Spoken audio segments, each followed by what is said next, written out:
Okay. Good day, and welcome to Africa Teen Geeks. This is the STEM Digital School, and I hope that if you are in this place right now, you are here for grade 11 physical sciences. You're here for grade 11 physical sciences. Today is the 21st of July, 2020, and we've been coming on very well. We're doing electrostatics, and now we are moving on to electric circuit. Remember, guys, we are jumping the calculation part of the electromagnetism because for electromagnetism, there won't be any calculation. If you remember properly, we started our lessons with all the theory. We did all the theory for electrostatics, electromagnetism, and electric circuits. And now we're coming back to do the calculations. So we have already done the calculation for electrostatics, but we're going to do the final calculations of the homework today. And thereafter, we're going to start the new work, which is application of the Ohm's law. Why are we doing application of Ohm's law? Because it also has a couple of calculations that we need to be able to do for our exams. So we're skipping electromagnetism calculations. We know the theory. We're not going to be doing the calculations because it's not going to be there in your exam. That is per adjustment of the Department of Education, Department of Basic Education, and the ATP amendment that has been done. So please take note of these changes, okay? I am Nonkululeko Matondo. I am your physical sciences grade 11 teacher, and good day to all of you. So remember, this is the amendment that I'm talking about. So you see here, this is a summary from the Department of Basic Education, and this is the part that we are doing now. We're doing electricity and magnetism. So they've removed all calculations for electromagnetism. Okay. So reminding you guys again that this year you're only going to have one paper, and that paper is going to be divided between physics. I think 80 physics, 70 chemistry. So take note of all those things. But as we go into these chapters, I will always remind you of the amendments that have been done. For example, chemical systems has been removed completely as well from your syllabus. So you do not have to worry about chemical systems. Okay. So getting started, reminding you that in this classroom, I am working from the Siyavula and Oxford Successful textbook. So if you do have those textbooks, please make sure that you do get yourself into this chapter of electric circuits. But for now, the problems that we did here for our homework, this comes from the Study and Master textbook. So if you have that one as well, I always just tend to mix them because they all have important information and some have other information that's more vital than others. So I play around with those books. But nonetheless, any other CAPS approved textbook, you guys can use them in this classroom. This is a grade 11 physical sciences class, and this is our homework. Reminding you as well that you can get your free textbooks from Snaplify. If you feel like the textbooks that you have are very limiting, you can get textbook from Snaplify. You just download the application, and after you download it, you can download all your books. All textbooks, you just don't forget to select the access free textbooks, because Snaplify has been gracious enough to give us textbooks for free, for absolutely free, until the 31st of December 2020 because of the whole COVID-19, and they know people are studying from home. So they've given out textbooks that you guys can download. And the good thing about it is that you can download the textbooks online and offline. So if you do require some additional assistance and textbooks, please make sure you get yourself some textbooks from Snaplify. Okay, let's go at it and start with our homework. Oh, another thing that I forgot to tell you guys, please remember on the 23rd of July, which is on Thursday, we're going to have a mini assessment. Okay, we're going to have an informal assessment. Basically, what's going to happen on the 23rd is that I'm going to post the questions for your assessment, and you guys are going to write it from wherever you are. Okay, you'll be able to write it wherever you are, and the next day we're going to do the revision for those problems. Okay, so it's sort of like a test, but you need to be disciplined. You need to be able to test yourself and make sure that you don't cheat, so that you can know how far you are with understanding this work and certain parts of the stuff that you need to learn for your final examination. Okay, So that's what it's all about. It's not going to count for marks anyway, but it's going to count for you and your understanding. Okay. So going to the homework, this is still the electrostatic. We're doing charges and we were doing the electric field strength, right? So let's do the first part of our homework. It says here, 2-point charges A and B carrying charges of 4 nanocoulomb and 6 nanocoulomb respectively are 600 millimeters apart. So just by looking at this, we already have a formula that we can use here, right? Already we know that our force will be equals to the constant, which is the Coulomb's constant that we always have. It's 9 times 10 to the power of 9. And you've got your Q1. This is your Q1. And this is your Q2 divided by R squared. And this will be our R squared. But please don't forget, this will be 0.6 meters because we always convert it to the correct unit according to the standards of this formula. Okay.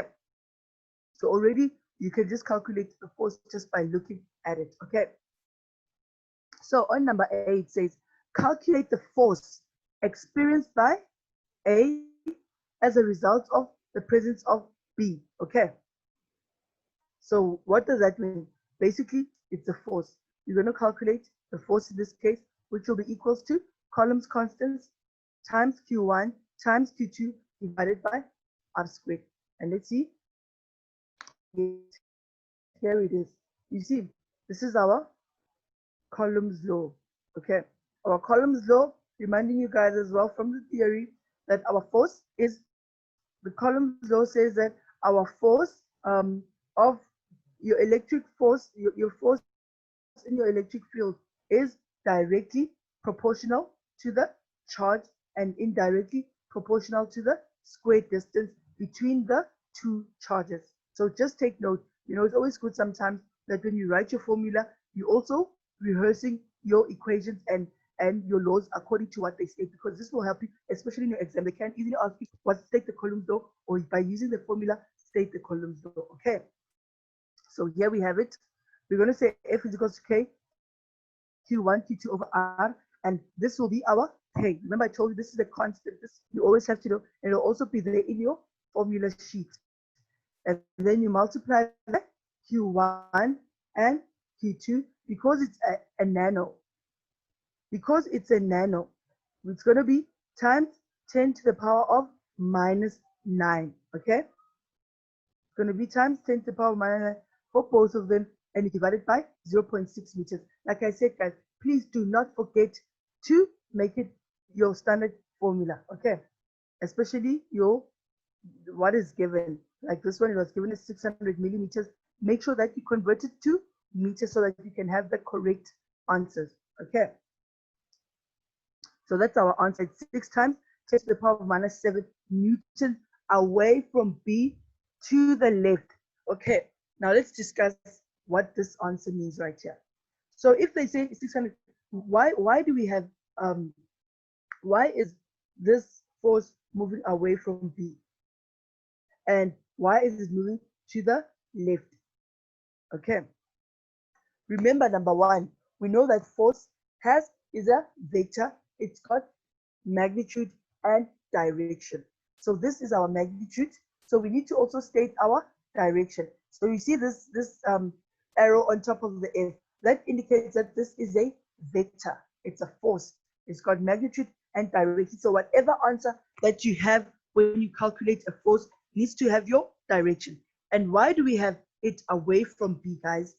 Okay, let's just go back to our problem.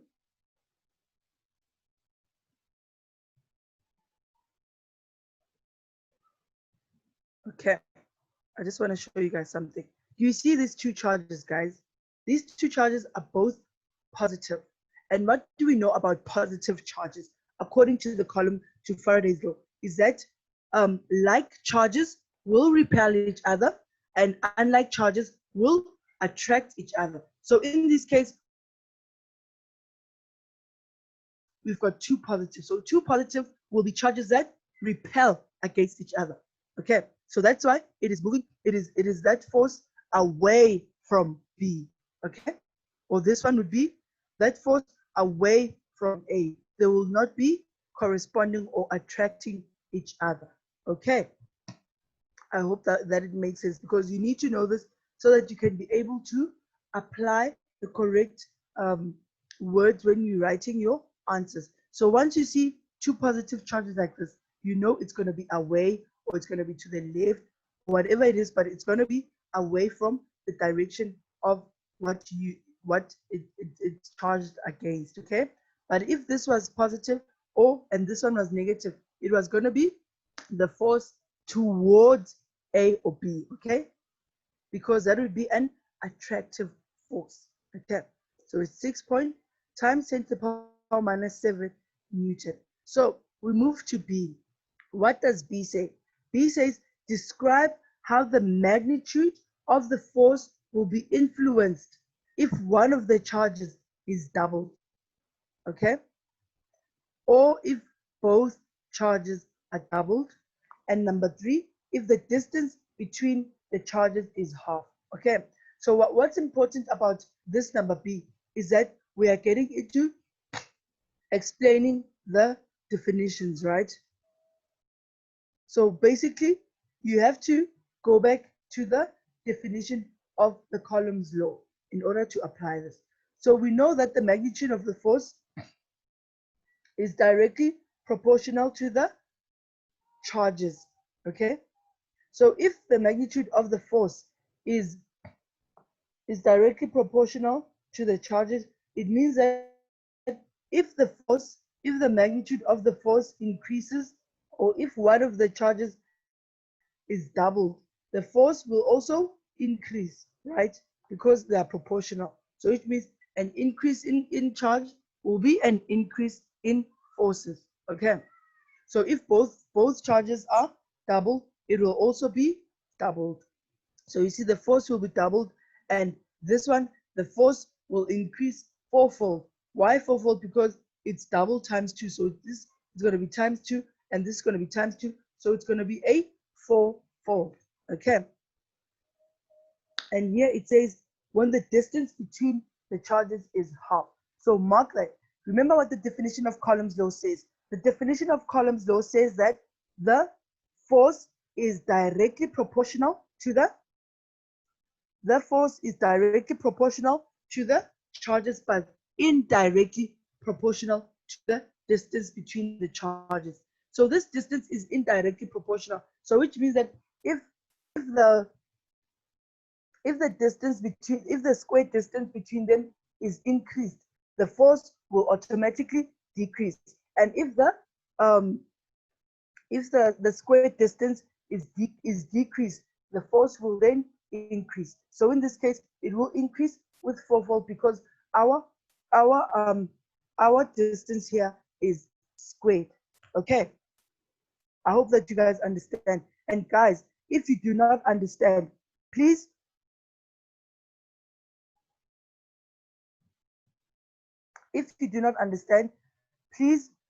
send me a chat so that I can go back and explain to you guys. Okay.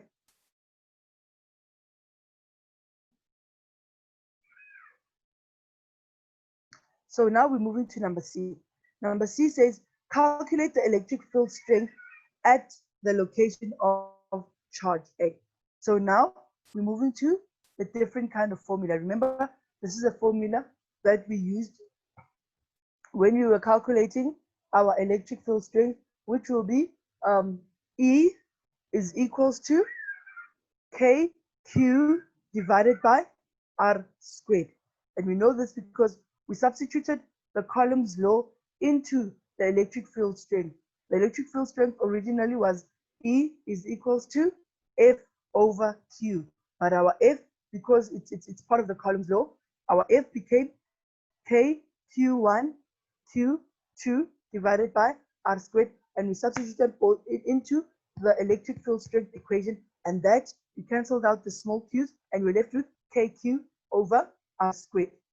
So it depends on what is asked. Okay, if your force is given, you can calculate it directly, right? You can say the electric field is equals to force divided by divided by Q, right? And in this case, we have our Q as, they say here, calculate the electric field strength located at charge A. So our Q will be 4. So it's going to be 9 times 10 to the power of 9 minus 9 times the 4 times 9 times 10 to the power of 9 divided by the R squared, which is the 6 millimeters, and it's 0.6, right? So you see, there it is with C. Because this one, the force is already given, we do not have to break it down, right? So our electric field, another thing that you guys must remember is that the electric field strength is also a vector. How do you identify a vector, guys? You identify a vector by the arrow on top. It shows that it's got magnitude and direction. So this is the arrow that shows us that. So we're going to have our 6, which is what we've calculated over here, and our Q, which is the one at A that they're asking us about. And that is going to be 150 nanocoulomb minus 1 to the left. Okay. To the left. You have to write your direction. You don't know, maybe in the exam, it's going to be 1 mark and 1 mark. So if you do not write your direction, you will be 1 mark less. Okay. We're good to go. Then now we move to number 2. Oh no, we're not done with number 1. We move to number D.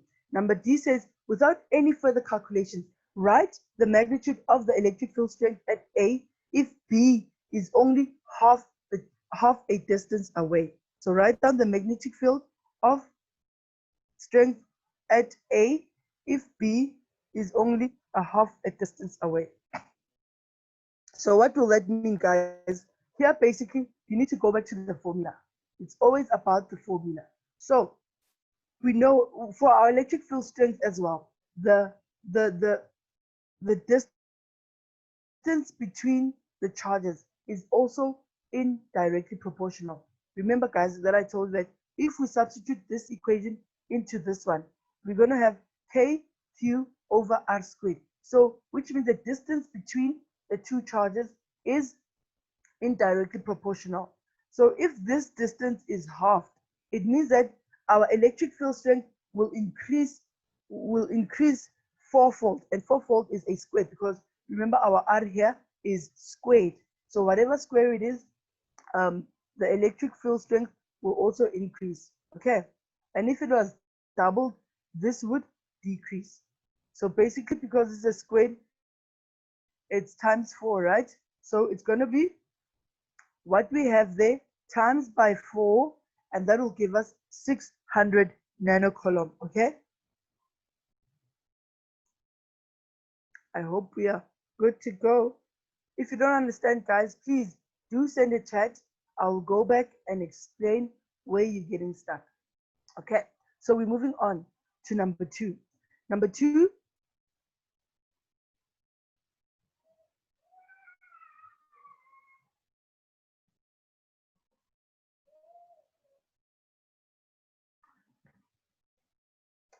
says two charged objects, C and D, carry charges of 6 coulomb and minus 12 times 10 to the power minus 6 coulomb respectively. Number A says, determine the distance between objects C and D if the magnitude of the electric field strength at D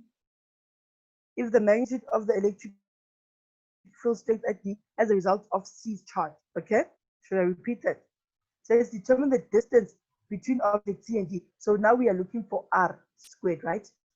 But we can change it and get R alone. So we're looking for the distance between the objects C and D. If the magnitude of the electric field strength at D as a result of C's charge is this one. Okay. So which means that now we're going to go to the broken down equation. Okay. So we're going to have electric field strength is equals to KQ over R squared.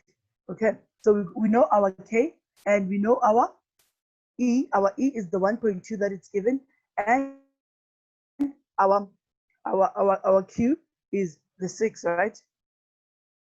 At D, okay, it's going to be 0 minus 12 times 10 to the power of minus 6 column. So let's go and check that out. Okay, so number 2, here we are. Remember I said we use the broken down formula. And in this case, it's going to be KQ times the Q, which is 6. Okay, they took the one for the Q for the, they took the big Q, they took the 6 one. Okay, so why did they take this big one? Can someone know that? Because this one is the largest one. Remember what the Coulomb's law also states when we were doing the Coulomb's law part. It said that when there's 2 charges, the larger charge will be our source charge. And what does it mean if the large one is a source charge? It means that it will determine the direction of the electric field. So this one is a small one. So this one doesn't determine the direction of the electric field. But this one, it does, because it's a larger charge and it's got the highest charge in it. Okay, so I hope you guys understand that. So now we can substitute everything that we have in there, and we are left with R. So the distance between the 2 charges is going to be 0.21 meters. Okay, 0.21 meters. And then number B says calculate the electrostatic force between C and D. So that one is simple. The electrostatic force is going to be F is equals to KQ1 times Q2 divided by R squared. We've got our R from our previous question, which is 0.21 meters. And that will be this equation right here that we've done here. So it's going to be 9 times Q1, Q2 divided by R squared, and this is going to give us 15 Newton. So it's going to be 15 Newtons towards each other. Remember, guys, towards each other. Why is it towards each other? Guys, your mind must always be working when you're doing electrostatics, and all these chapters here in our physics part. Because of this, remember what we said. This one is positive, this one is negative. So it means that the charges are opposite from each other. And if they're opposite, they're attractive. So they move towards each other. Okay. So that's why we've got an answer that says towards each other. Attraction. Okay. So moving on to number 2. Number C. Number C says when an electron is released at point X between C and D. So this is a random place between the 2 charges. An electron is released, as shown in the diagram. It accelerates. Will the acceleration of the electron be uniform or non-uniform? And give a reason for that answer. So when the electron is released at point X between C and D, as shown in the diagram, it accelerates. Okay. Will the acceleration of the electron be uniform or non-uniform? Okay. So it's this diagram right here, right? So this is our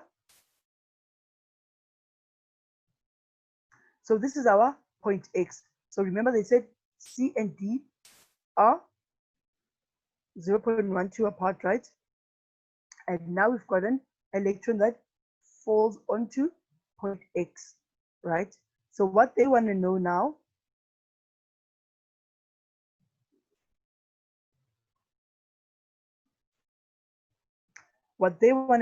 is when the electron is used at point X between C and D as shown in the diagram, it accelerates. Will the acceleration of the electron be uniform or non-uniform? Okay. So what do you guys think? Will it be uniform or non-uniform? The acceleration between C and D.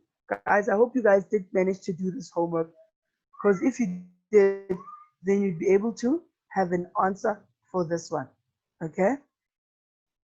So let's check it out. It says the acceleration of the electron will be non-uniform.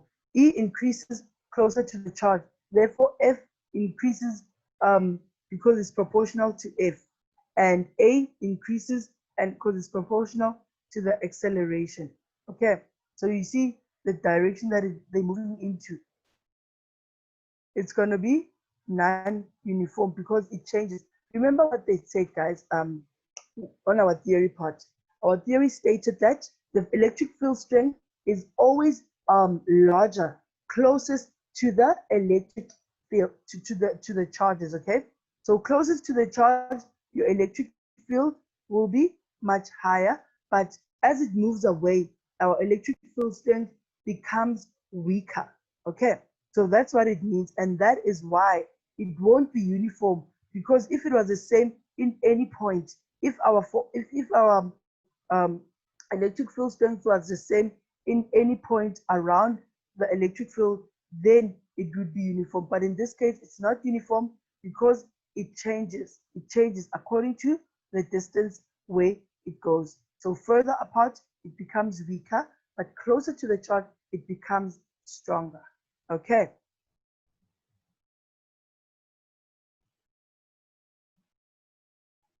So let's move to number E.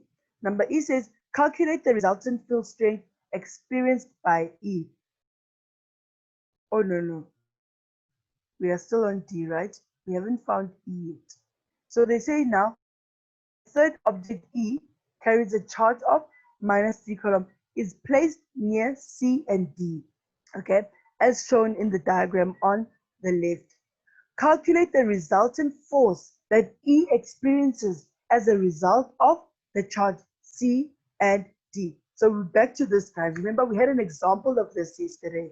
So what we're going to do first, we're going to calculate the resultant force. We need to calculate on the diagram on the left. Oh, here it is, right? So we have our diagram here. So now we've got E right here, but what's good is that we have the distance between C and E, and we also have the distance between D and E, okay? So if we have the distances between the two, it means that two things can happen. First, we're going to calculate the electric field strength for E, and then after that, we're going to calculate it for D, and then we're going to add them together. Why are we going to add them together? Because they're opposites. They're attractive charges. So they become added together. Okay. They're not acting against each other. Okay. So let's see how this can be done. Okay. So there we are on number D. Attractive force, like I just mentioned to you guys, but from D and E are repulsive because they are both negative. But T and E is going to be attractive because this one is a positive and this one is a minus. So now we start calculating. You're going to calculate them separately. Okay. So this one is attractive and this one is repulsive, and this is our resultant. So we start with the force on E as a result of C, right? Remember I told you that we're going to calculate them individually. First, we're going to start with the C and E, and then we're going to come to the D and E. So this is the first one. We're calculating E and C, okay? So we're going to have K, QC, QE over R squared. And this is what you're going to have. And this is going to be your answer. And do not forget to mention towards each other or attractive. Anything that shows an attraction force, okay? Because this is our force and it has direction. And then we're going to go and do the same thing for DE, right? And remember we said that these two charges are both negative, so they are repulsive. So we put in our equation, and remember this K is always 9 times 10 to the power of 9. From there, we're going to have our answer, and do not forget to write repulsive because these two charges are like, they are both minus, so they are repulsive. Don't forget to write that. And then after that, you can draw your force diagram. So this is DE and This is CE. And then now we need to find our resultant. Okay. So for the magnitude of the resultant, because we also have to find the angle, right? Because E is at an angle between the two distances, right? Here's E, there's that distance there, and there's that distance there, but it's at an angle. So what are we going to do? For the magnitude of the resultant force, we're going to say R squared is equals to CE squared plus ED squared. Okay. And then that is going to give us this, because we're going to have to take the R squared to take it to the other side. We're going to have to make it, turn it into a square root. Okay. So we're using the Pythagoras, the theorem of Pythagoras. Okay. And then from there, we're going to have it as 16 Newton. So now we have our resultant. So, but now that we have our resultant, we still have to find the direction of the resultant force, which is going to be tangent theta, right? And tangent is going to be 7.2 divided by 14.4, and that's going to give us 0.5. And when you say 10 minus 1 of 0.5, it's going to give you 26.6 degrees, right? So because this is less than 90 degrees, you're going to say 90 minus 26.6, because it's right here. This is 90. So this 26 is this part right here, and we're looking for that one, and it's going to be 63.4 degrees anti-clockwise from connecting line between C and E. Okay. Oh, guys, this is very important information that you guys need to know. Okay, we're almost done. We're just going to do number E, and then we will be done. So we managed to do the homework, the whole classroom. So I'm sorry about that. It means that we're only going to start with application of Ohm's law tomorrow. Okay. So what does number E say? Number E says, calculate the resultant field strength experienced by E. Okay. Calculate the resultant field strength experienced by E. And let's go and check it out.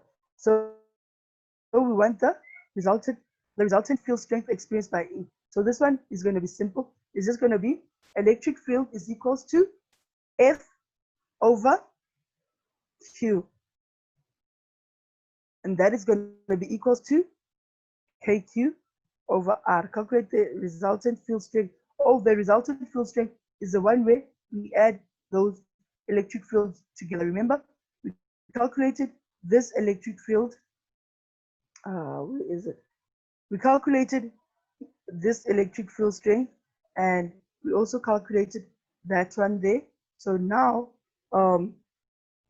if you're going to calculate the electric field strength T at E, then we're going to say F, because we already calculated the F.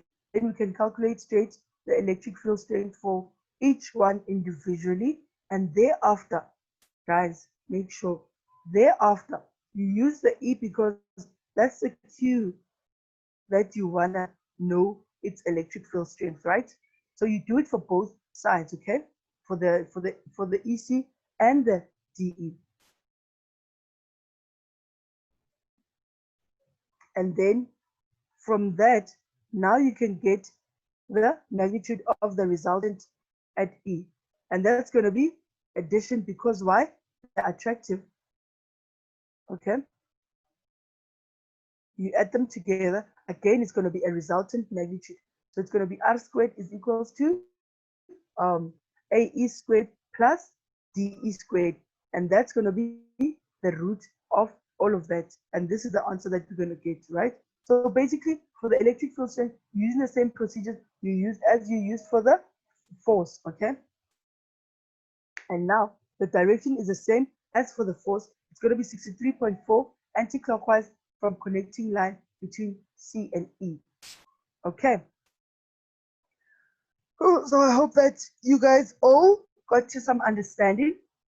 And I'm so sorry that we're not going to have a chance to do the Ohm's law and application of the Ohm's law, but we will tackle that tomorrow again, okay? So thank you guys so much for a beautiful class. And I hope that you guys indeed have a beautiful day, a beautiful afternoon. And please just prepare yourself for the Ohm's Law applications. You can do some problems and we'll work them out together tomorrow as I explained. Thank you guys so much for a beautiful class. My name is Nokulego Matondo. You guys can get me on my email address if you have questions that you'd like to know. If there's questions that you guys would like to know, you guys can just